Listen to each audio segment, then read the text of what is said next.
This one?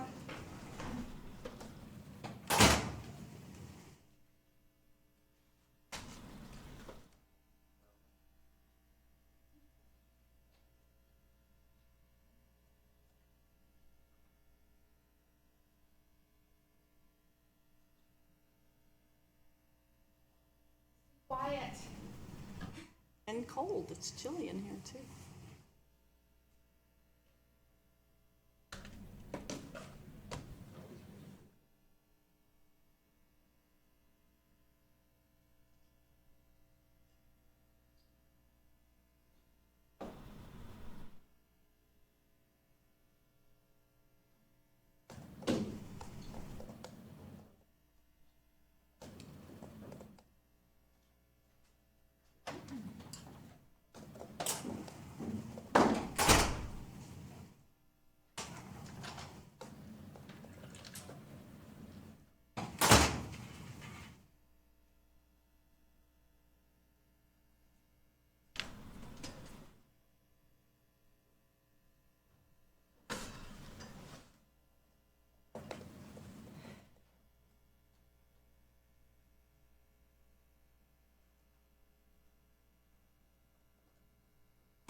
I should get started. I think people probably here is going to be here. Okay, I'll get started because we only have an hour. We have a lot of things we want to show you and discuss and answer your questions. So my name's Diana Donahoe. Can everybody hear me? Is the mic picking it up? Okay. I teach legal research and writing at Georgetown, and I'm here with Matt Zimmerman and Jill Smith, both of whom are librarians at Georgetown, and the three of us have spent the last year publishing teachinglaw.com through Georgetown. And so we're going to talk about that project with you. Teachinglaw.com, how many of you have heard about or know about what teachinglaw.com is? Okay, just Elmer. Okay, so teachinglaw.com is an online interactive textbook that covers, it's for legal research and writing. So it covers legal research, legal writing, grammar, and citation. So it basically replaces a textbook that a professor might use in a legal writing or legal research course. But it's online, so it's interactive.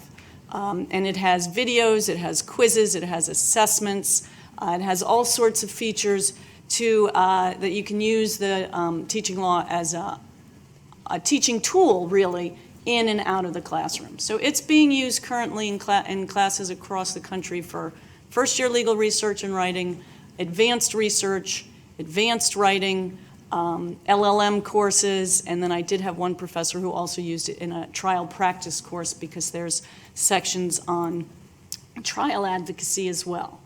Elmer has heard about it, but I guess he's the only one. It has been around for about 10 years. I first published it through Aspen Publishers, and then I moved it to Bloomberg BNA, and then last year I moved it to the library. And at the library, what we were able to do is we did a major upgrade. We changed the platform. The platform had been around for 10 years, so it needed a new look and feel. The navigation was clunky. We changed the navigation system. We kept all the functionality that was there, but then did a lot of upgrades on it. And we dramatically reduced the price, which was really one of our main goals, was affordability. And so it started at $115. It's now $35. So with the publishers, it was much more expensive.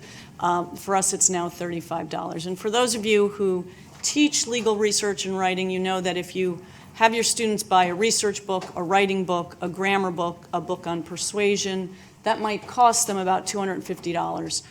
For this, they get the whole package for $35. And so it's really, we've been able to do a lot with it at the library. Some of the features as well that we changed or that we added, it now works on mobile devices, and so students can use it on their tablets or their phones. And they bring those devices to the classroom because there's a lot of engaging activity. So what I'm going to do is I'm going to actually show you the new platform that we created. So I'm going to do a quick demo and show you some of the features and some of the content. And then Matt and Jill are going to talk about how we created this new platform. And I say we, but really they created the new platform using my content and taking all the data over from the publisher. So I'm going to start with the demo. Then Matt's going to talk about a lot of the technical issues behind it, and Jill is going to talk about some of the e-commerce and video and design issues. Okay. Also, the people who helped on this project, Michelle Wu was really instrumental in bringing it to Georgetown, and then Roger Skalbach was still at Georgetown when we started the process, and he started it and then really handed it off to Matt, and now Tom Boone is here taking over some of that work as well, so just a shout out to them. Okay, so I'm going to give you a quick tour, and I'm going to try not to spend too much time on the tour. Usually a demo will take me an hour if I'm showing it to a potential professor, but I'm going to give you a quick one here. This is the home page. Actually, no, it's not. Let me go to the home page. On the home page, this is, if you go to teachinglaw.com, this is what you get. And professors or anyone who's interested in free access just shoots us an email.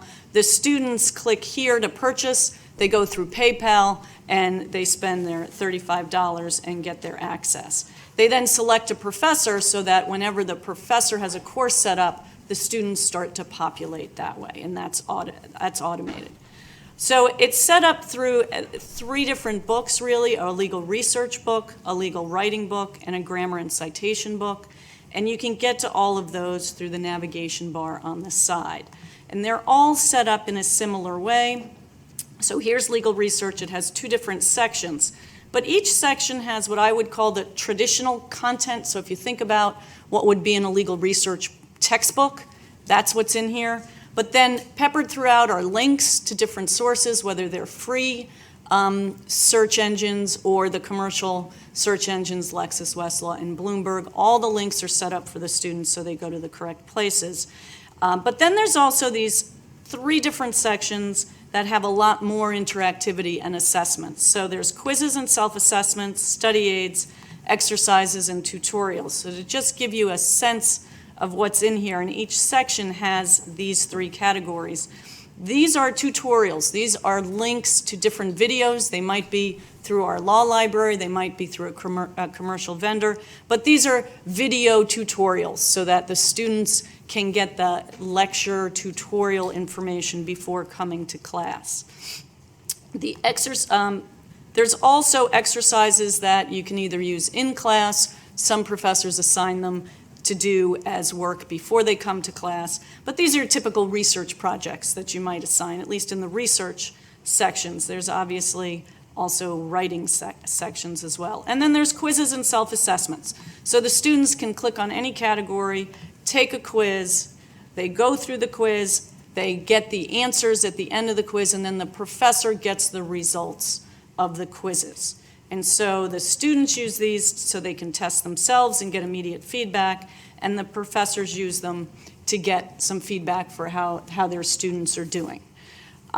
Just a little bit of a sense of some of the links that you can do while you're researching or reading. So I found that the students were extremely bored reading text on research and then going off and doing the research. And they'd stop doing the reading about a month into the semester. So the way I designed the book is that they could do the research while they're reading about the research. So I'll give them a project, they'll have that open on one screen, and then they'll have maybe this page open. So if they're searching Georgia law, they can get into Georgia law directly through free sites. So if they're finding a statute, they would just click on Georgia state statutes, and they can do their research right here as they're reading about different ways to do research. And so they find this very helpful. It's all at their fingertips. And when they're reading about the research, they can do it. Another example, I like them to know what the book pages look like as well. So peppered throughout are sample pages. So for ALR, we have, oops, I clicked on exercises instead of sample pages. For sample pages, we have mouse overs that show what the different pieces are in each page so that the students, when they get to those print materials, they know what they're looking at. So that gives you just a sense of some of the content in this section. Research strategies, again, there's your content, there's the quizzes, the study aids, the exercises, and then just a little bit of a sense of the content. It does cover book research, online research, free online sources, and it covers Westlaw, Lexis, and Bloomberg Law. So there is a big section on Bloomberg. And then as well, there are these videos throughout the book that the students really like because most of the time they're students talking to students about different things. This one happens to be, which commercial platform do I like for which whatever kind of searching I'm doing. And so it's very objective. It's not vendor-based, it's student-based, and none of these students had scripts. I just asked them questions, and off they went. And all of these, I tried to limit each video. I know Jill's going to talk about making the videos a little bit, but each video I tried to limit to under 5 minutes, and it's a variety of students in each video. So this one I think has 3 or 4 students giving his or her viewpoints on the different commercial platforms. In addition, for the strategies for each source, I'll click on finding cases here so you get a sense. Each one has an anatomy of, so that the students again see a print version, they get the mouse overs explaining what each thing is, and then they get the different strategies for finding that particular source, both online and in the books. and then online with all the different links to the different commercial and free sites, so that when they are doing their research and reading about it, they can actually just go right in and start doing it. And then we update this twice a year. So in the summer, I'll spend time with the Westlaw, Lexis, and Bloomberg reps getting all the new upgrades, and then I'll add that into the system. And then in January, I'll do the same thing before the semester starts, so that what the students have at their fingertips is real-time, up-to-date material from all the commercial vendors. I'm guessing there's not a lot of legal writing folks in here. You're probably mostly research people, is that right? Okay, I'll just do a quick through the legal writing sections. It's broken into documents for product and then process and analysis, but I'll just give you a sense of what's in here. For each document, I first give purpose, audience, scope, and view. There's always at least 3 samples, and I'll show you those in a minute. And then each one, I go through the different formal requirements for each document. So for example, on question presented, there's your standard traditional text. There'll be a visual. The students love samples, so there'll be plenty of samples. And they're all annotated so that the students can see why these samples are working and get some feedback in that sense. Each one of these different documents has these samples, and they're highly annotated. This is a feature where the functionality really works very well as a teaching tool, because you can look at each part of a rewriting process. So for example, the students will have already done the reading on what goes into a memo, and then we'll look at a memo in full and talk about whether it's working or not. So I'll have the students look at this, they'll read the question presented, I'll ask them what they think. They think it's too long, we'll talk about omitting words, and then we literally remove them from the text and look to see the improvement. I'll ask them to find the roadmaps, and they will find the roadmap for the document, and then they'll click to see if they all found the same thing. Sometimes I ask them to just read topic sentences and outline the document via the topic sentences, and we'll highlight the topic sentences and do that in class. I will also then have them click on this feature, which allows them to see the outline created in the book, and they can compare it to the outline that they've created, and then they blame the writer if there's a discrepancy. They can look at just it's a great tool that when you're then looking at their own topic sentences, we can blame the writer a little bit more easily in a user-friendly way. But there's lots of different ways you can click off on all the other things and then just focus on the analysis. So I like the students to think about organization first, then analysis, then conciseness, instead of chronologically through the document, 1 paragraph at a time. Again, these are all annotated, and so the students spend a lot of time on their own looking at the annotations to see what's working in these documents. And they're not perfect documents, they're all good, but they're all student samples, and so there's ways to improve it as well. So all of if you see here, I guess it's going to be easier if I click here. It covers memos and briefs and pleadings and client letters and contract drafting and law school exams, all the kinds of things that you would have, not only in a first-year course, but for some upper-level courses as well, scholarly writing, those kind of things. Again, quizzes, study aids, and exercises. Legal analysis, I'll just quickly show you what's in there. This is your typical legal rhetoric or legal analysis book, but it has exercises, study aids. People always tell me in the analysis section they use a lot of the exercises that help teach statutory interpretation or case synthesis. In writing process, I've broken it up in a number of different ways. The students really like this section. I think this section you guys might like the most is the pre-writing section, which really talks about what to do with the research you found and how to organize it. And the videos I took for this particular section, here's the snippet of the video here, I learned so much taking these videos about how the students are organizing and what tools they're using, things that I didn't even know were out there. And so the students listening to those videos get different ideas on how to organize their research. So there's videos for each part of the writing process in there as well. I recently added a section on professionalism that has really been very helpful. for students. I have them read this at the end of the course, and it's really helpful for people who are in their third year and are about to enter the workforce on a full-time basis. But these have videos from, besides the written content, there's videos from lawyers talking about what to expect in the workplace. And some of them are partners, some of them are junior associates, so it gives a different viewpoint. So the students like those as well. Okay, the other section, grammar and citation, I want to show you a little bit of some extra functionality in here. Some of the assessments the students really like, and I really like these too because I can really see how the students are doing along the way, and I don't have to teach as much of the grammar or citation in the class because they can do it on their own.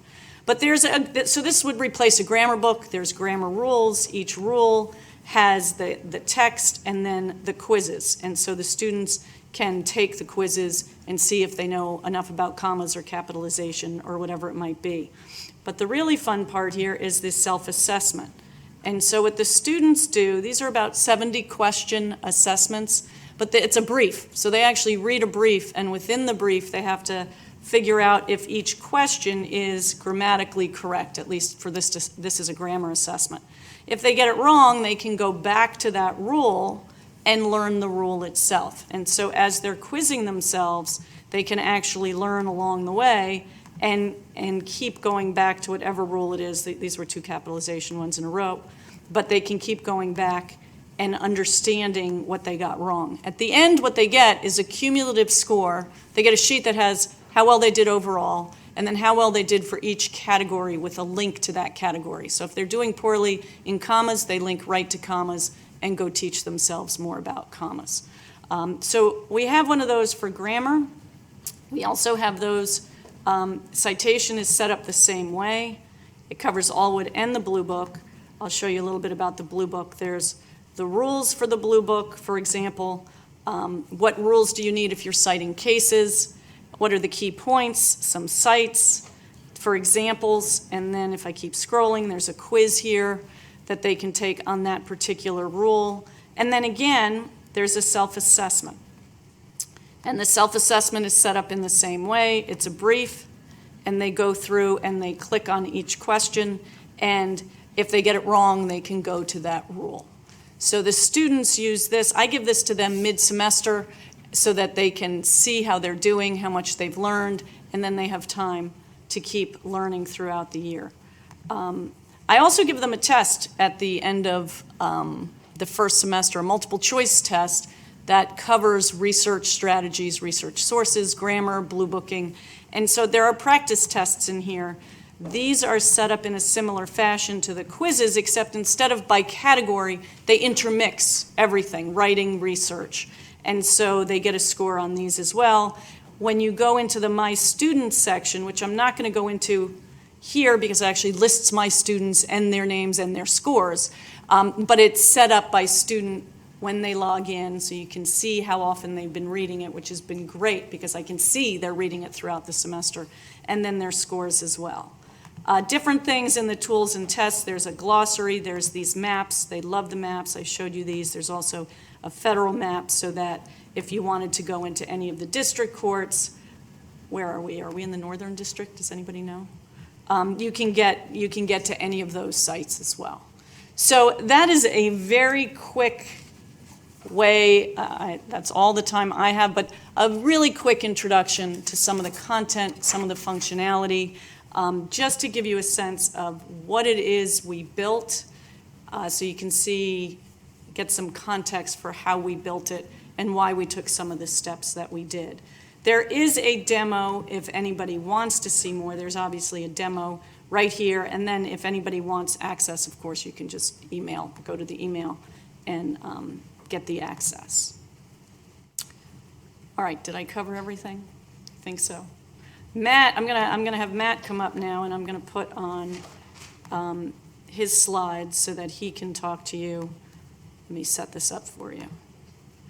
Matt was really the magician who took the content from Bloomberg and got it up into this new platform, and I'll let him talk about how he did that. Thank you.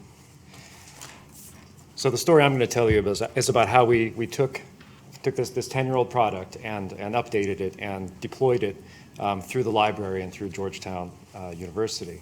I am kind of a weird Swiss Army knife of different IT skills. So I have a background in IT, including web development and a little bit of systems administration and a variety of other things. And so when this project came into our lap, I was called in to just help with a lot of different aspects of it. And so the first thing we did was we looked at what teaching law was at the time on the Bloomberg site. And as you've seen, it's a collection of different elements, but most of it is a deeply hierarchical collection of HTML pages. And then there are a bunch of interactive things that are built with JavaScript and different visual assets that are kind of stitched together. And it's pretty big. Everything all together, we're looking at maybe 1,000 pages. We're in that neighborhood, but it's not like 10,000. And so the scale was manageable for essentially the three of us working on it. So what were we going to do with this? We needed to go shopping for a content management system. So we considered a number of possibilities. These are obviously all generally very, very well-known and very popularly used content management systems. We were looking for something that was going to be inexpensive, something lightweight, easy to use, flexible, and something that primarily could handle that deep hierarchy out of the box. The one you see listed here, that's Common Spot, you may not be familiar with that. That's the content management system that Georgetown Law uses internally. And it's a proprietary system and was not going to be the right choice for us for that reason. It's proprietary, and also the things we wanted to layer on required a greater degree of flexibility. So we wound up going with Drupal. Because out of the box, Drupal had a very appealing module books for organizing content in exactly the way that it had been organized on the Bloomberg site. In a very hierarchy and with preserving links and automatically generating navigation widgets for us. So it seemed like a decent fit. Drupal also being a content framework gave us a lot of power and flexibility to add in different things and to build it out through selective application of modules, and gave us some room to grow in the future. And in addition, we were able to really take advantage of our relationship with our main campus colleagues. So the guys at UIS, our University Information Systems, they hooked us up with a server for a fairly low cost, which is not my end of the thing, but I know it was pretty inexpensive, and was a good fit for us. They take care of the server, we handled the Drupal installation. We were able to get in there and do what we needed to do with maximum flexibility. We did though, if you don't have access to that kind of support, there are a number of hosting options that we also investigated, such as Drupal Garden, and there are other things for all of these content management systems that allow you to tackle something similar. Okay, so once we chose Drupal, we went down the rabbit hole of Drupal modules. So we had to identify the essential things that we needed. And I'm not going to give you a laundry list, but there was a period of research. Jill is just chuckling because there was a lot of time I spent on my computer just sort of, and because we had not worked with Drupal before in our library. So I spent some time on lynda.com. I spent some time doing research and looking into this and talking to people like Tom, who's now my boss, to figure out the best way to proceed and to make sure we weren't completely insane. And it didn't seem that we were. But like I said, we tried to be conservative. And so, like I said, we stuck with the books module, and we layered in other things that we needed, primarily the e-commerce piece, which Jill will be talking to you about shortly. So once we had we'd worked out the major issues, we convinced ourselves that it was achievable with our local testing. And we had a server, we had support from there, and we decided to proceed with the Great Migration, which is why I, of course, have the cat herding picture here. This kind of process inevitably invites the cat herding analogy. At least, unlike with people or cats, pieces of content tend to stay where you put them, which is always very helpful. So now we don't have a good screenshot or access to the original Bloomberg site. I won't wander away from the microphone. But what you're looking at here is a screenshot of the hierarchy of maybe a quarter of the site. What we got from Bloomberg was fantastic. They were passed over all the assets, all the JavaScript and the graphics and a database that they had used to run the navigation on their site. So I was able to import that database into one of our systems and then run scripts and queries from there. So I was able to build a map to the entire site, which we were able to use to refer to as we were rebuilding it in Drupal. And so what you're seeing here is the output from one of my scripts. Obviously, you're not supposed to be able to read that. It's just meant to indicate the scale of what we're working with and the nature of the hierarchy. So I was able to click through and compare what we were building out to the document map, or to the site map. So the way we got this information into Drupal was we took this data that we had in a database, and we were able I was able to write a script to output it in a form that could be ingested using the Drupal feeds module. It is theoretically possible, I believe, we could have possibly imported this all and preserved the hierarchical links that set up the relationships between the pages, but given the scale at which we're working, where we had several hundred to maybe 1,000 pages instead of like 10,000, it made sense to me to put on some music and import all the document into a big disorganized pile and then just reimpose the hierarchy on it. And that required some elbow grease, but it had the benefit of having me touch pretty much every page and deal with any sort of issues that arose in the migration at that point.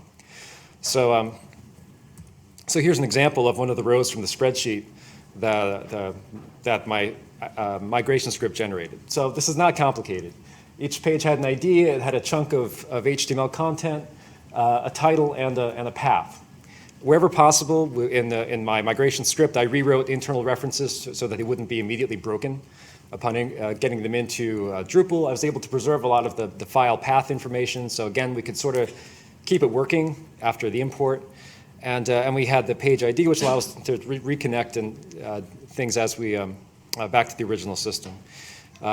The HTML included a lot of stuff that we wound up ditching, a lot of things, headings and visual elements and other things that were not really part of the body of the content, but really could have been structured elsewhere in the content type in Drupal. And by the way, feel free to ask questions at any point as I'm going. I'm happy to answer them on the fly. Is this kind of making sense? Looking good? All right. So, so that's what happened there. We got the data from Bloomberg, imported it into our own database, used scripts to export that data into a form that could be imported into Drupal, making some fixes where we could, and then dumped it all into Drupal and then imposed the hierarchy manually. Now, in addition to that, that's the core of the content.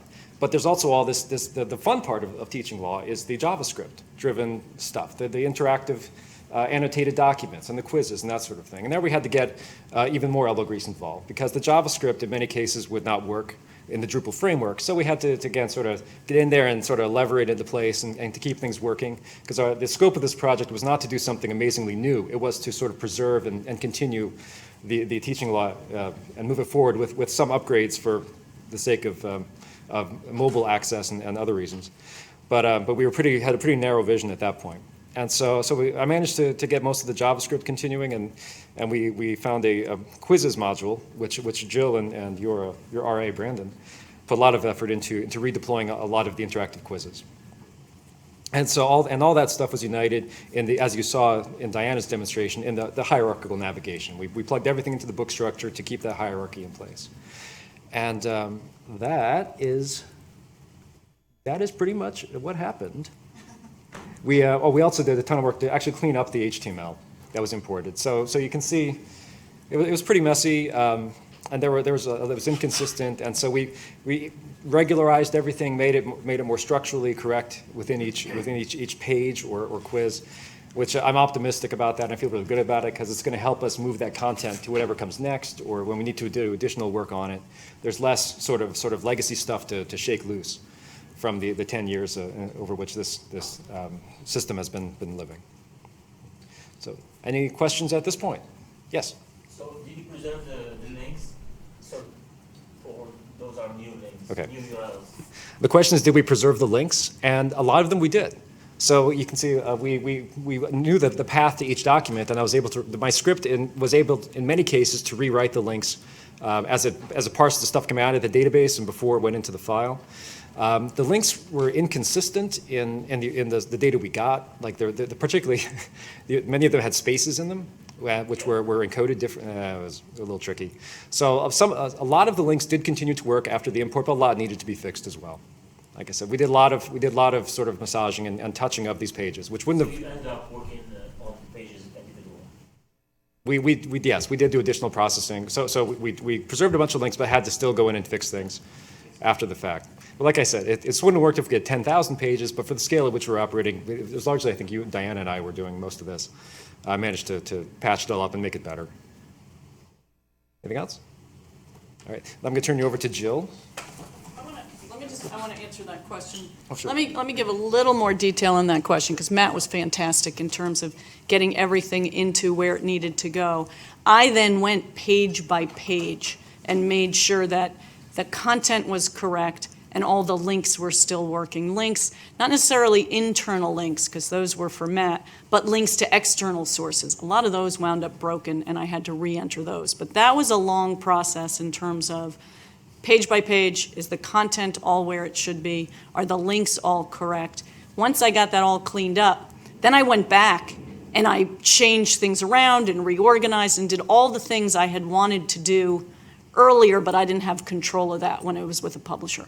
So moving it to the library gave me much more control. And then Matt had a document on Box where I just put anything I couldn't handle, I put in a list and just put it up there for Matt, and then he went through and checked things off the list. So it was a great process, but Matt really made everything move forward. Moral of the story is have a Matt. Okay. Hi, I'm Jill Smith. Most of you, I believe, know me. Basically, my role in this process, does everybody know the comedian Eddie Izzard? Or anyone? Okay. Eddie Izzard has this wonderful routine about playing third clarinet. And he talks about what the first clarinet does. They play the melody, and the second clarinet plays the harmony, and the third clarinet plays the notes that are left over. That was me. I'm third clarinet and happy to do it. So I have a background in corporate communications. So what that means is I spent a lot of years doing glossy annual reports. I did not design them, but I was the interface between the designer and my CEO. So I had a really great experience at taking design feedback that amounted to, I don't like that, and teasing out, well, what don't you like about it? Is it too blue? Is it not blue enough? Is it too bold? Is it not bold enough? Let's have a conversation about this. Let me tell you, Diana Donahoe is not that person, and that made me very happy. But I also didn't have a middleman. I had me, and I also have what I like to call poor Photoshop skills and strong opinions. So if you don't like the design, I don't blame you. But one of the things that I had to do was to go through, the old look and feel of the site was very sort of cramped, I would call it. All of the icons felt very, very cramped, very, very tight. They felt, they were extremely old. They were about 10 years old, so they looked old. And we also wanted to make this site much more sort of touch-friendly for, say, tablet screens and things like that. So the first order of business for me was to just redesign the basic icon set, which is what you see here. And I had a specific color scheme for each of the 3 books. Research, writing, and citation, and grammar. And I went through a process of just sort of fiddling around, taking a look at what they already had, sort of either replicating that or saying, I think I would like something that's a little bit different. I would send it to Diana. Diana would give me excellent feedback usually. And at one point, she actually came by my office and sat down next to me, and I would be sort of doodling, and she would be saying, yes, yes, that's yes. So it was almost a jazz-like improvisation that we were doing in my office, which was actually very fun. Now, in addition to these, there's actually about almost 150 graphical assets that I had to recreate for this site, down to, of course, the logo, but also little things like the icons for quizzes and things like that that are small. A lot of times what I did was I more or less recreated things and just made them look a little bit cleaner. So that was really my process with the graphic design. So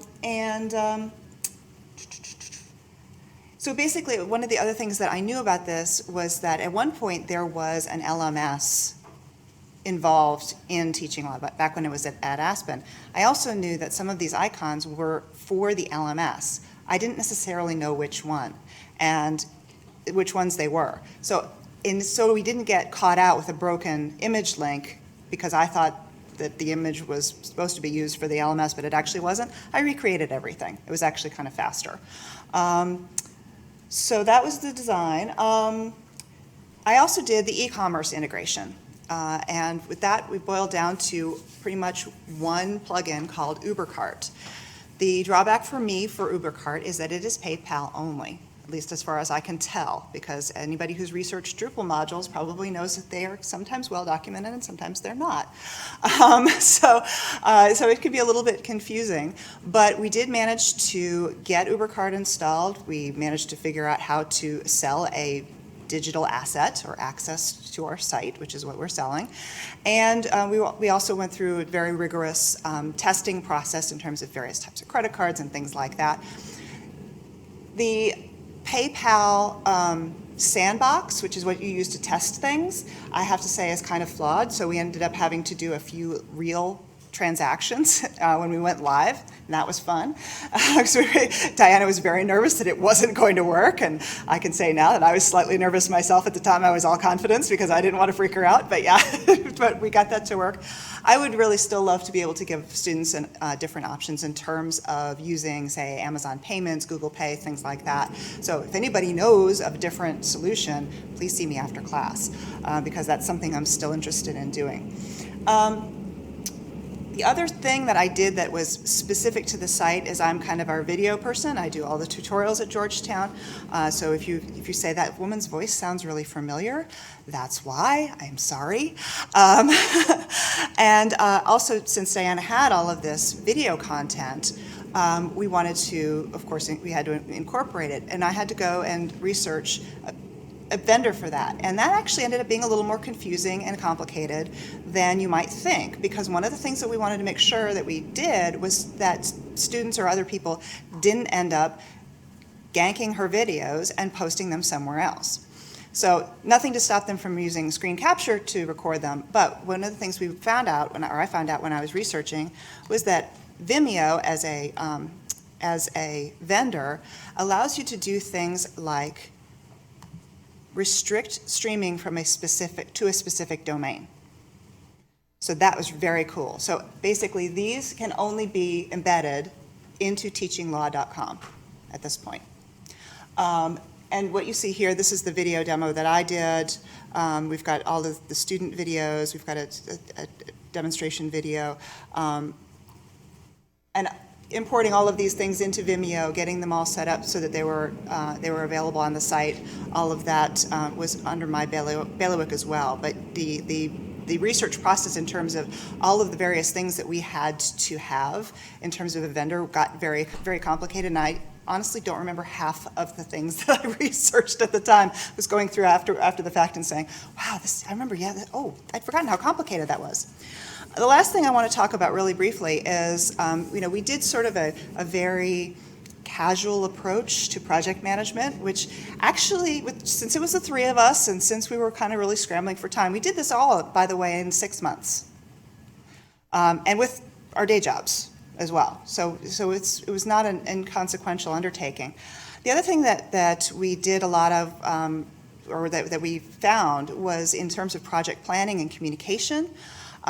You all, of course, are now familiar with Slack. We were kind of early adopters of Slack in the library, and we ended up getting a paid instance of Slack at the library. By the way, they have academic discounts now. I don't know if you know this, but they do. It's really great.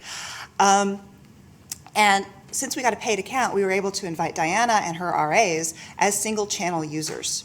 And what this did was it obviated the email from Diana to me, which was, hi, Jill, there's these 5 things that need doing. And I would look at them and I'd say, okay, 1 through 3 are Matt's, 3 through 5 are mine. And I would respond to her and CC Matt, and then she would email Matt. And, because who can keep track of which person has what skill set, right? And sometimes, Matt and I would do some horse trading of tasks, and in some ways we even overlap sometimes.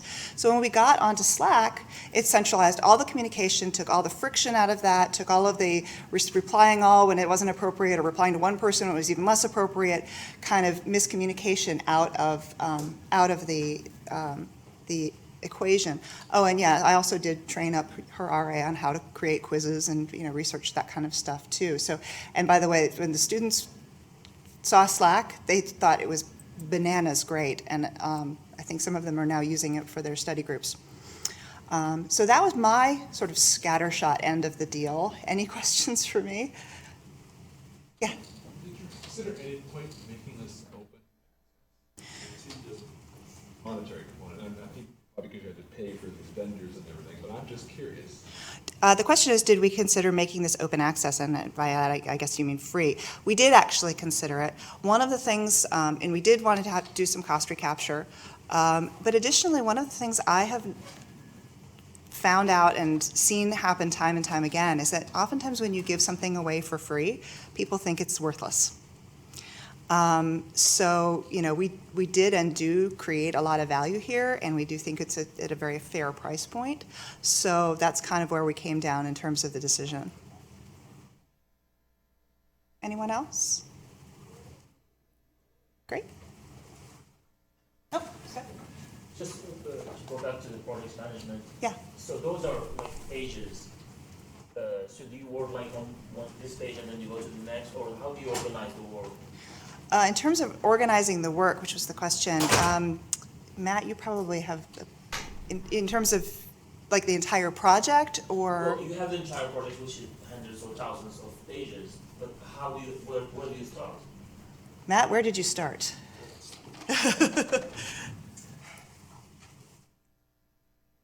Well, for the actual migration, like I said, I dumped out all the content and poured it into the new site. And then I just started working from the sitemap. I said, I went in and I found in that pile of unorganized pages, I said, well, this is the one that's the start of the research section, and I would stick it in, make it a part of the book outline in Drupal, and then I would go, okay, what's next? And I'd find the next one and stick it in there. You know, it was tedious, but that's how I did it. So that's more of a process question than a project management question.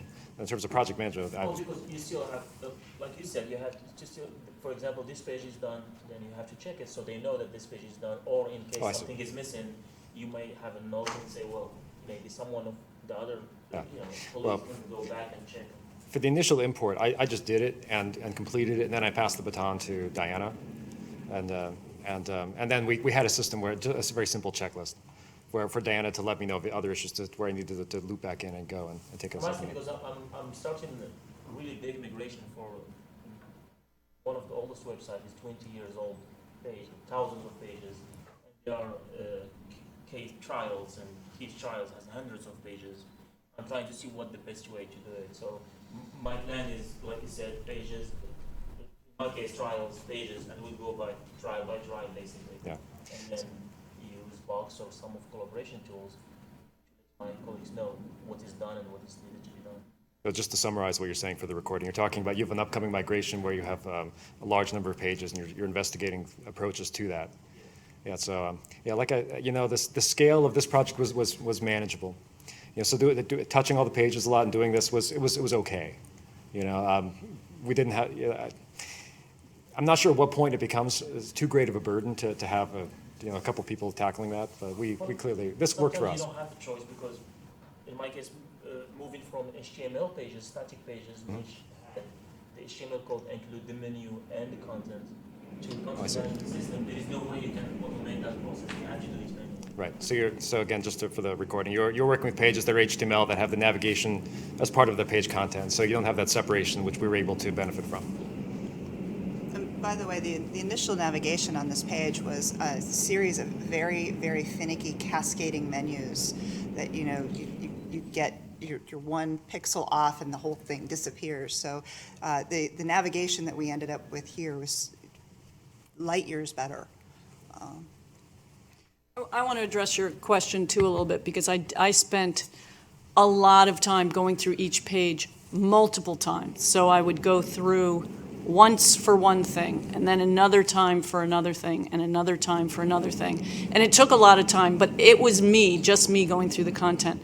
Then I had research assistants go through to look at it just for polishing, to make sure there were no typos or broken links that I had missed. So there were a number of read-throughs. If you have thousands of pages, if you can break it up somehow into you read this section or this trial and I'll read that one, but then if they interlink to each other, you can get caught down a rabbit hole where you're checking this link and then that links to this link to that link, and you have to remember where you go. For me, I've lived with this content and I've written it and I've lived with it for 10 years and taught with it. That was tedious but doable for me. Are there other questions? Yes. Yeah, another one on sort of the business model side. It looks like the access that people buy is for 1 year. Have you had any confusion about how long that access lasts, or any request from students for it to last longer? Actually, we're giving access for their for 3 years so that they get through law school, because most students purchase it for a first-year course, although, as I said, there's some advanced courses as well.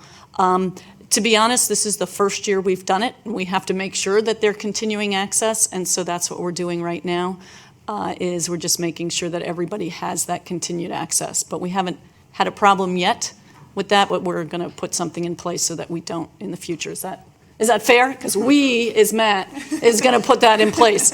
But no, we're setting them up for a 3-year access. For the professors, we manually give them access, and we start with a free trial access. Maybe it's 3 months. And then once they say they're going to use it, we give them the permanent access. And then when the students sign up, they have a drop-down menu, and those permanent professors' names are in there, and they can choose those so that when you go to the My Students link, you only get your students. Does that make sense? Yeah. Something that we've found with some services is you hit a problem with upgrading while you still have a cohort that's used to the way it used to work. I wonder if you end up needing kind of maintain separate instances for separate classes, or what you'll end up with, but it sounds like maybe you're not there yet. We don't really have enough, you're talking, the question is about upgrading and sort of at midstream when students are still used to an old look and feel. Speaking as the person who's responsible for the look and feel, it's not going to change anytime soon. And we are working on version 2. And one of the things we're working on is putting another book into the platform, not legal research and writing, but another book to make this a bigger form of e-publishing. So we are working on a version 2, but the look and feel will remain the same. What I do periodically is send emails to professors about, I just uploaded the new updates for Westlaw, Lexis, and Bloomberg, so they know that that content is now up to date. I also give them emails with teaching tips based on what I think most classes are doing during the course of the semester. So there are communications, but we haven't had any major change yet that would throw anybody off.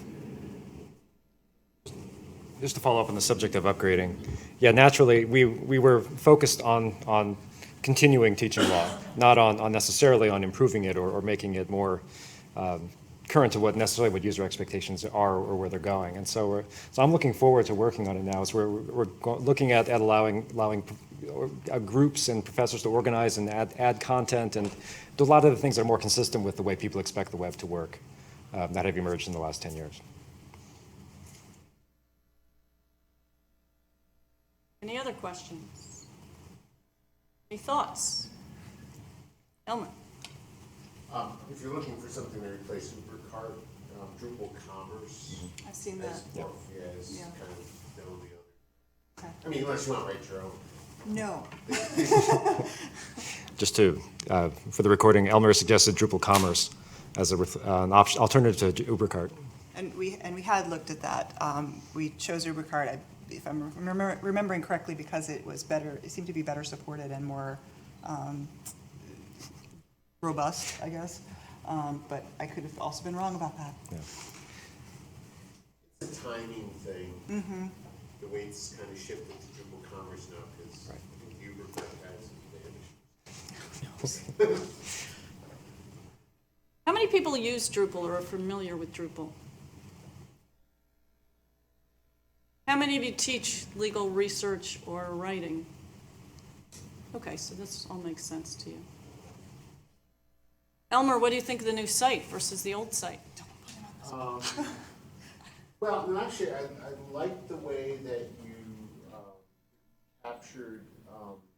I had looked at Callie had looked at the site in depth and it looked at the code on the old site. So, answer this question actually, you've actually done a really good job of capturing the functionality of the old site.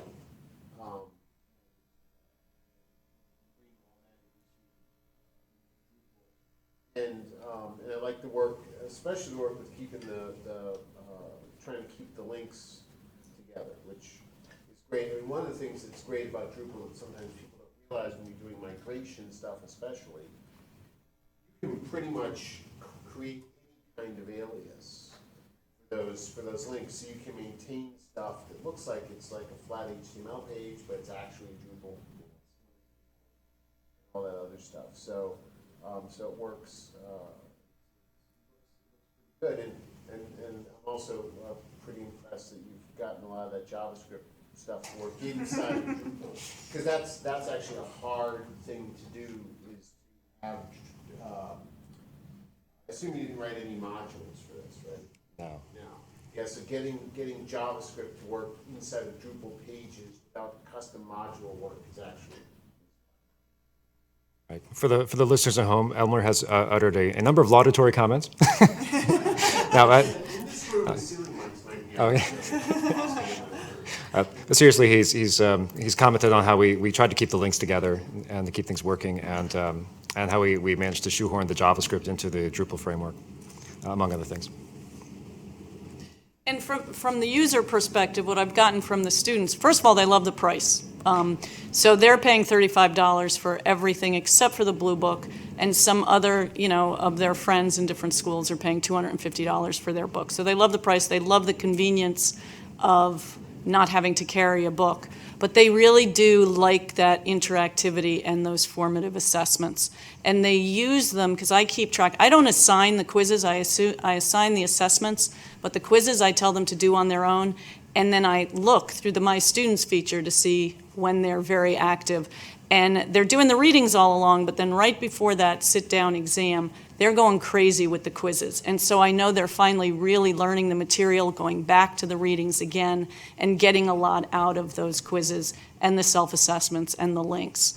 And so I can see a difference in terms of how they're performing in their tests. They're doing much better as an average than they used to do. And I can actually see through that My Students feature that they're using it quite a bit. I don't think we have anything else unless anybody has any other questions. Okay, thank you for coming. If anybody wants further access, you can certainly just go to this teaching law link, and you shoot us an email and we can give you access if anybody wants to surf around in it. Additionally, under the introduction to teachinglaw.com, there is the video demo, which is 5 minutes on all of the different sections of it. And again, it'll be my voice, so sorry. The best thing about this project has been working with these two and the librarians as a whole. Michelle was fantastic, Roger was fantastic, Tom has been great. So a big shout out to working with the librarians. Okay, thank you.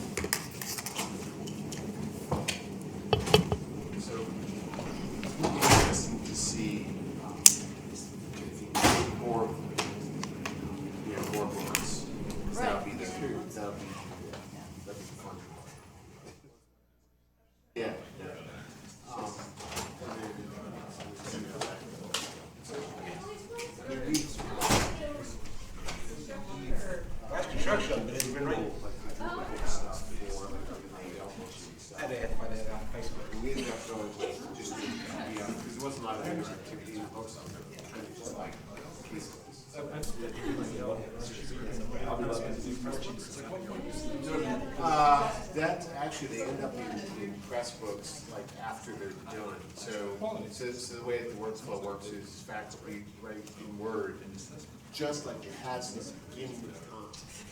They give us a Word file, and sort of all that used to be Word Perfect. Yeah, but the thing is that like Word Perfect was actually easier to work with programmatically. So, but Word, so they give us Word files. There's like editorial work, and then we ship it off to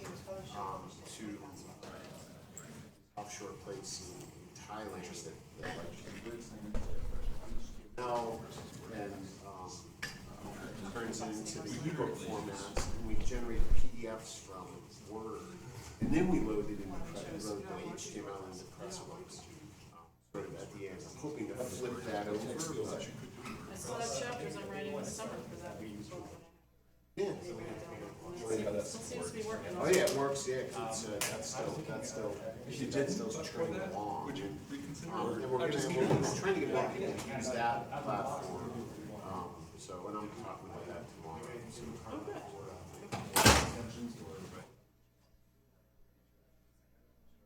Yes, I did, it's like noon to one. You gave yourself that slot, huh? I did. That was generous of you.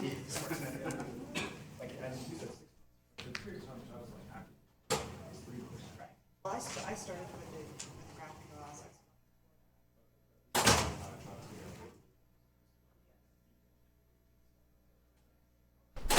So having a post intern, doing out of the box what we wanted to do, getting a proof of concept. We got tacos from Joe. We don't have RTs. We'll support the board press, but, so we're kind of doing, we have a consultant. How about the broker major? You know what I mean? It's like, it's. You could have, this is kind of, so, You could do this in WordPress. we could do something in any, I think it's hard to put a final It is hard, and to be honest, some of them were nice.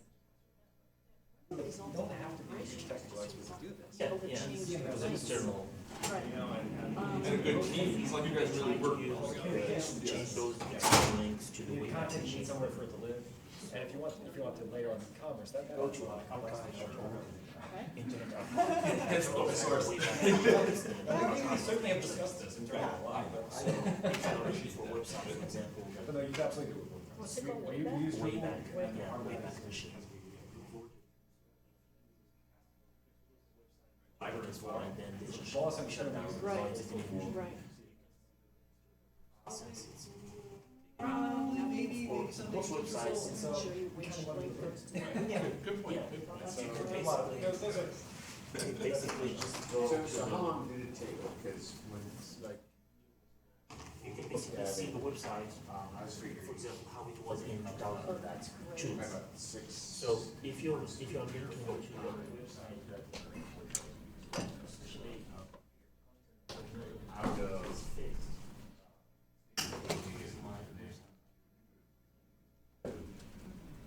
and then we didn't have a cycle. The timing, So this is.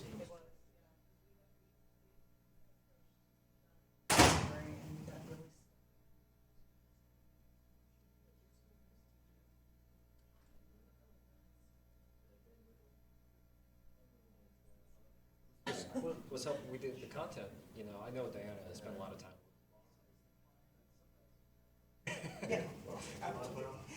But, the content, having access to the database and hierarchy, but we had a hierarchy. So How it was in 2010, up until 2011. Diana worked on the text a lot. That was the part that scared me when I was. I got most of So it actually. actually, if you have a broken link, it's outside. Yeah, oh yeah, I'm not But a surprised. lot of it actually did get running in Drupal. Yeah, I mean, it's Drupal You 7. could go back to that link. that Yeah, is- it's better in Drupal 7. And I mean, part of my problem with Drupal is I've been working with Drupal Especially if the content is, 4. is And so some of doesn't them capture that issues. content. And then basically, Personal I'm not issues linking to the. like years of like, it's almost like you. Time. So, It oh would be man, linked to the server. yeah, exactly. Okay, And, And you can just and add- 7, So it's always there. 7 It's not gonna Snapshot change. of the, that's fantastic. yeah. We'll just have this conversation. Because there's no way you know when the link and, No, Oh, yeah, yeah. and probably Plans. it will, Like, because once we're looking someone at, changes the website, once someone. We're looking, My bigger problem is the upgrades through Lexis. we're probably gonna look Because past then I the send it to the thing. page. So I get a lot of, I don't know, we're not sure. I mean, I need to, one of the reasons why we moved to Drupal in the first place was for user management. But, and make sure it's more of we're the now, sites. because we're. This is Like what if I it- go because, to yeah, we end up using a lot of different statutes, platforms and now anyway, they've changed where they put that. we need. You I can got go some back, things, user. But then, if it's behind the paywall or login, then it's compromised. And also if the owner We're actually looking at. did the robot to stop the, User stuff. the crawling, crawling of the server, schools, then you don't have the archive. But I guess 90% of the website you can find it. It's pretty amazing. It says no that Yeah. obviously like We have a tool for the center called the account creation. So we're looking at LDAP, and if we do LDAP, yeah, I mean, that's the thing, right? I mean, we're thinking about, we're thinking about that kind of Yeah, stuff. so, where, and you know, if you can send the it code to works, everyone, in ways that are sort of, you know, I mean, one of the things is you cannot create an account on the Cali site without that code. So it keeps our spam to, in terms of accounts. so you only really. And that actually saves us a lot of time. That's how I tested it, it works for me. Right, So it's all Give me together. one. So, if you go to it's bad when people want to just look at, and there's a, you know, like preview lessons, like, no. That's something else. But if we go with something like LDAP, yeah, then we'll push some of that stuff back to schools to let them possibly.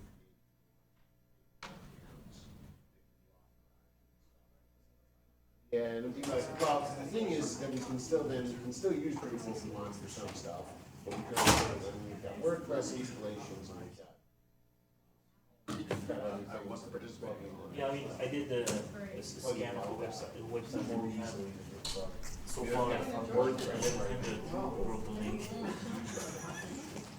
I don't have, I have so many just like scans. Everyone has been delaying it, but now the professor. It works. Create the website.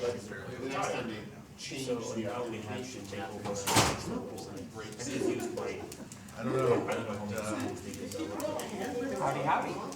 I don't know. Doing well, yeah. it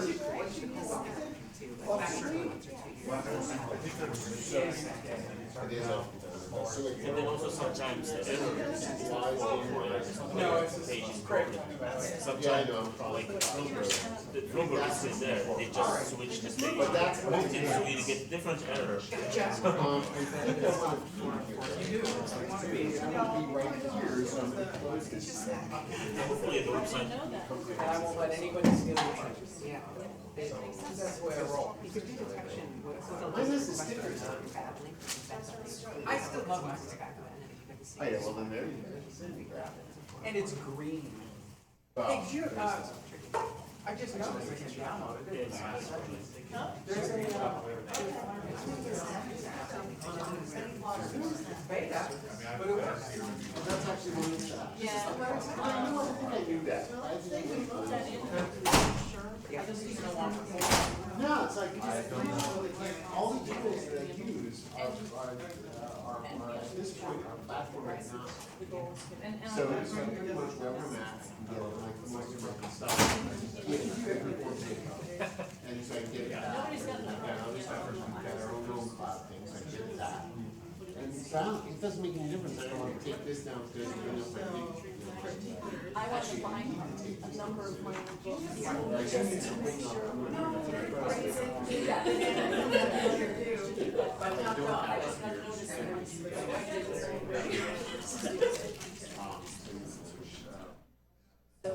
It's actually getting dark out. But that's